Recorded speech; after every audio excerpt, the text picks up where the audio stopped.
Want to start with your weather first tonight. Chief Meteorologist Ian Leonard joining us now. Ian, we have some storms in the metro to talk about that happened earlier in the day. Yeah, it was really active here once we started with a very small severe thunderstorm watch. It was 15 counties just to the north. All of the warnings and watches have expired. Important to note that. And the strongest storms have now worked their way down the Mississippi River Valley. Not even strong. I call them rumbling rainers. So you get a rumble and you get some lightning.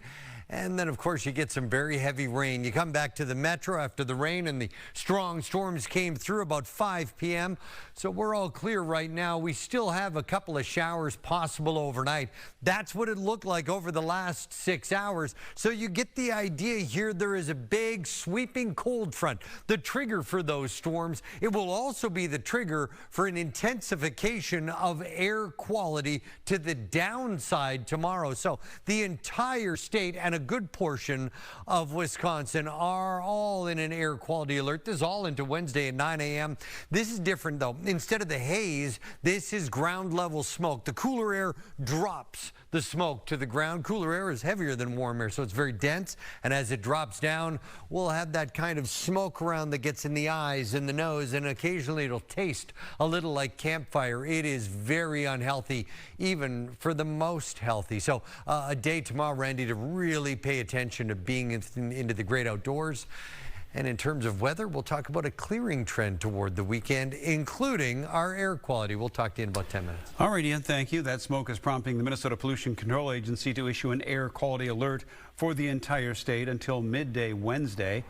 Fox 9's Babs Santos has been monitoring the situation and the dangers it poses for Minnesotans. Babs? Yeah, Randy, the further north people live, the more dangerous all of this could be. Our state map has essentially been divided into 4 sections. And you can see here, the southern tips of the state are labeled unhealthy for sensitive groups. Then the Twin Cities metro area and beyond is unhealthy for everyone. Central Minnesota is very unhealthy. And the farthest northwestern part of the state is labeled hazardous. But before this smoke really thickens today in the metro, plenty of people were still out running, biking, kayaking, and of course just talking about all of the smoke. This morning the sky was kind of orangish, and it was the same last night. Well, you can definitely see it in the air. You look up in the sky, you can see that there's a haze in the sky. The air's a little hazy and my eyes are stinging a bit. People can expect the air quality to improve, especially by Wednesday morning. Randy, back to you.